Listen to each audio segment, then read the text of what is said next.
YouTube, what's going on? This is your boy DbKicks, and we're back with another video. I told you we was gonna be coming back, and today I have a Q&A video for you guys. I know I had a subscriber that did request it, so yeah, let's get this Q&A vid rolling. If you're new to the channel, welcome to the DbKicks channel.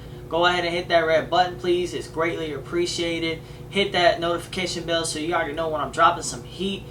And we're just gonna go ahead and answer these questions. Alright, so the first question I got here, JK the Third from Twitter. Alright, so he said, videos are dope, man. Keep up the good work. Thank you. Appreciate that.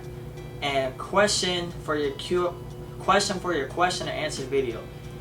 Being from Jacksonville, now somebody did ask where I was from. I'll get to it in a second. So I'm from Jacksonville, Florida, if you didn't know. So he already kind of answered it.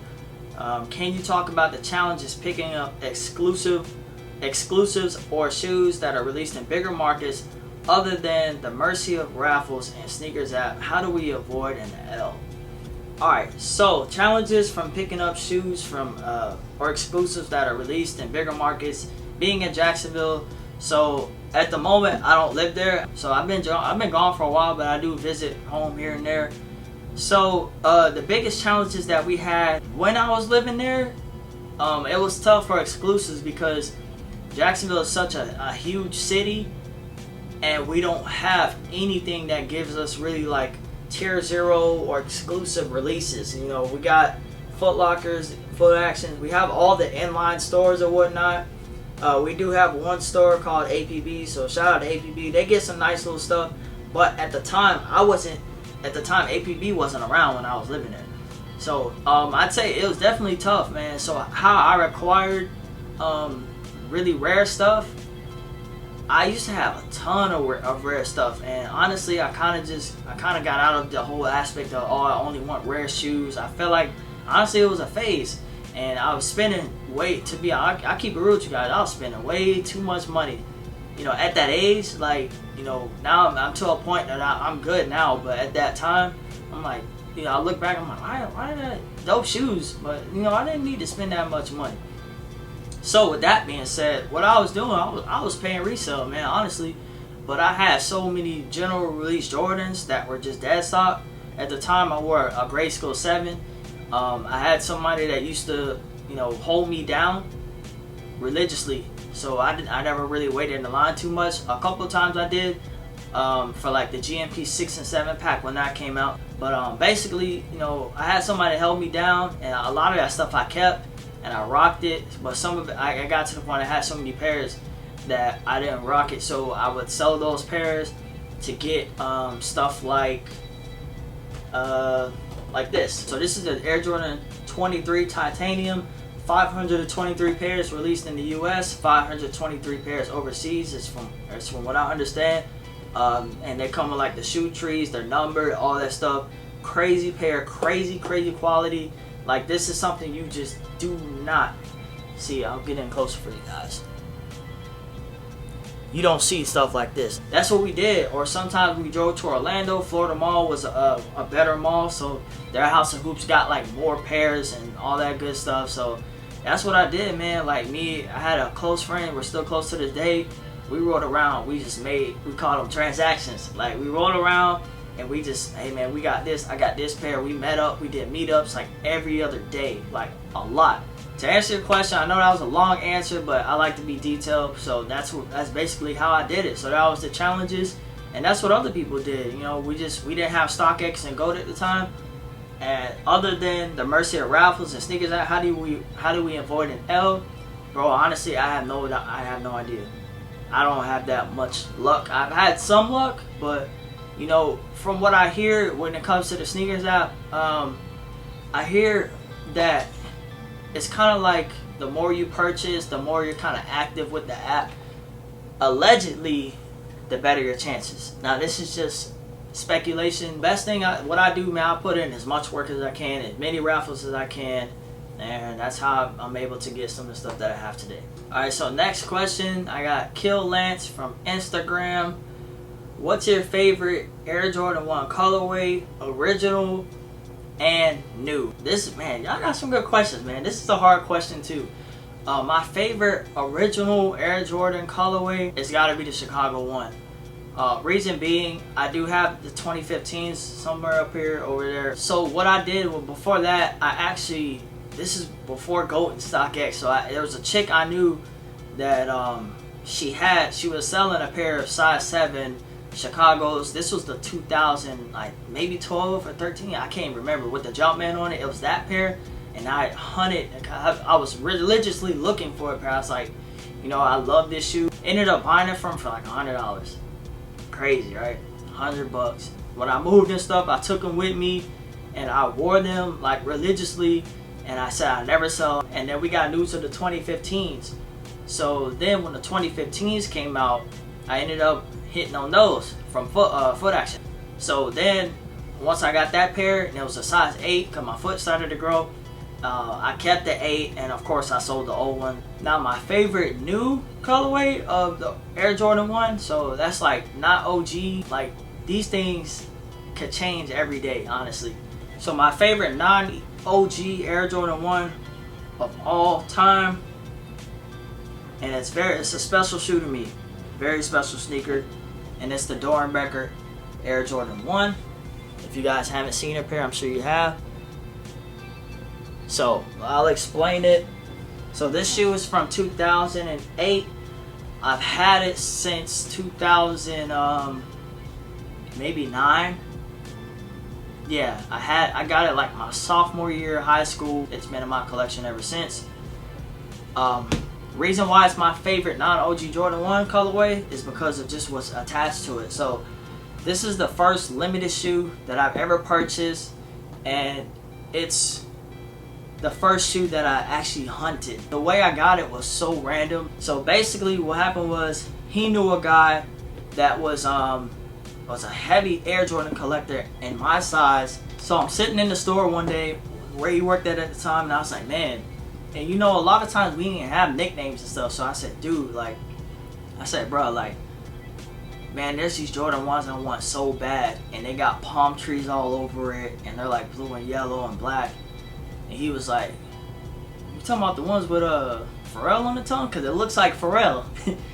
And I'm like, yeah, that pair. He's like, bro, I know somebody that has them. I'm like, you lying? He's like, yeah, this dude named yada yada. Alright, sorry guys, my camera cut off. It kind of overheated. The frame might look slightly different or whatnot. He got in contact with the guy. I got his number. We text back and forth. He met me at the mall. He brought the shoes. Condition was amazing. OG box. At the time, he only wanted $200. They were worn like once. I ain't have money like that, so I'm like, bro, like, can you do yada yada yada? So if I remember correctly, I paid maybe $150 for these. So that's why this is my favorite non-OG Jordan 1 ever. It will stay in my collection forever till it falls apart. Alright, next we got L.Garcia45 from Instagram. When did you first get into shoes? What's your favorite shoes?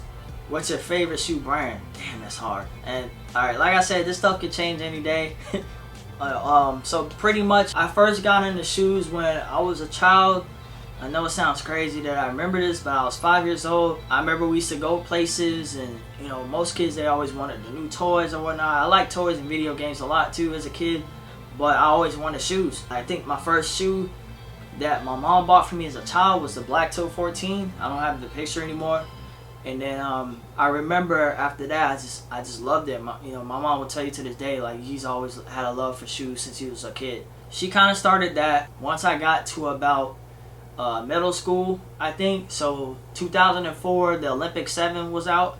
I used to walk in finish line, no shit, like every day, because my mom, she worked at a particular mall at the time, and I just looked at that shoe sitting on that wall. It came out, I remember it came out holiday season. It came out about October, November, and I begged her for it. I said, Ma, I want this Jordan 7. So one day we walk out to the car, and it's, you know, it's holiday season, and I opened, she sent me to the trunk to get something else, and I opened the trunk, and it's a finish line box, and I didn't open it. I was like, oh my god, I think those are the 7s. So Christmas rolls around, it's the Olympic Jordan 7, man. Next question that he had, what's your favorite shoe brand? My favorite shoe brand, period, probably always will be Air Jordans, man. Air Jordans sparked my love for shoes. You know, my favorite shoe of all time, maybe. He just said, what's your favorite shoes? Kind of can be a broad question. That's so tough. I love so many of them. But one of my favorite shoes ever is the military Air Jordan 4. Reason being is because that's the first Jordan that I bought with my own money. And I used to sweep hair at a barbershop. And I got just enough bread to get those military 4s. And I got even luckier because at the time, back in 06, I was in the mall so much and I knew a girl that actually held them for me. She was like, yeah, you know, I'll hold them for you. And man, they were only like $80 and I got a discount. The military 4, I feel like it's one of those slept on shoes. And if it comes back with Nike Air, I'm buying 3 pairs straight up. I swear, because I just love the off-white tone, and that's what's crazy. That's popular now. That shoe actually comes off-white. The sole, the upper, everything. Neutral gray on it, and then hits it like that bluish, like a light royal. It's just an amazing shoe, and I still have a pair. I'll show you guys, and here it is. 2006. That goes to show you right there. I love that shoe. Jordan brand, bring back the military blue 4, right? Nike Air. Alright, next question. Warren Wright, where are you from and what made you fall in love with sneakers? As I said earlier, from Jacksonville, Florida. What made me fall in love with sneakers? I was just fascinated by it. You know, I would see these shoes like in stores, and I would go to school and see older kids wearing it, and I'm just like, that is just. I got fascinated by, you know, having the fit to match the shoes, and then the everything that went into the shoe. It was just, that's what made me fall in love with it, man. And then my mom kind of getting me into it, being around the mall a lot and just walking around and, you know, going to shoe stores. Like, that's really what did it. Next question, Jones in it from Instagram. What was your first pickup from your local skate shop? Alright, so my first pickup from my local skate shop here was the Nike SB Dusty Peach Corduroy. Dope. Next question. Chevy No Play for Instagram. I'm trying to clean my butters and creams. You got any suggestions? Yeah, actually, you know, Crep Protector Rejuvenator. That's where it's at. I suggest, I haven't tried it yet. I'm going to try it. The Rejuvenator Laundry Kit. I've never actually used it. I hear great things about it. Just go on YouTube, man. Look it up. If you're watching, man, look up videos on Rejuvenator Laundry Kit. And it'll get you right. And Yeezy 350s, it's a knit upper. So those things are so easy to clean. Alright, one more question. Actually, I got 2 more questions. On Boo, who's your favorite cousin? Man, you already know, bro. That's you. I didn't even know this fool followed me, man. So this is my cousin-in-law. He was like, who's your favorite cousin? It was just so random. I had no idea this dude followed me. Last question. So I asked my wife, I was like, you know what? Send me your questions. What's your least favorite shoe in your collection? What shoe made you first start collecting? You know, so the military 4 was like, that's my favorite shoe. But what really set it off and got me into researching shoes and figuring out when stuff came out was this one that I spoke about earlier. So this is probably safe to say this is what started it all. This is what started that drive for it. Okay, and the other question she had was, what's your least favorite shoe in your collection? Damn, see, that's a good one. I've never really posted these, y'all. The Jeremy Scott Flower Bear. Look at this, man. So, you know, before we had Kanye on Yeezy, man, this was like hot. Like, Jeremy Scott's was crazy.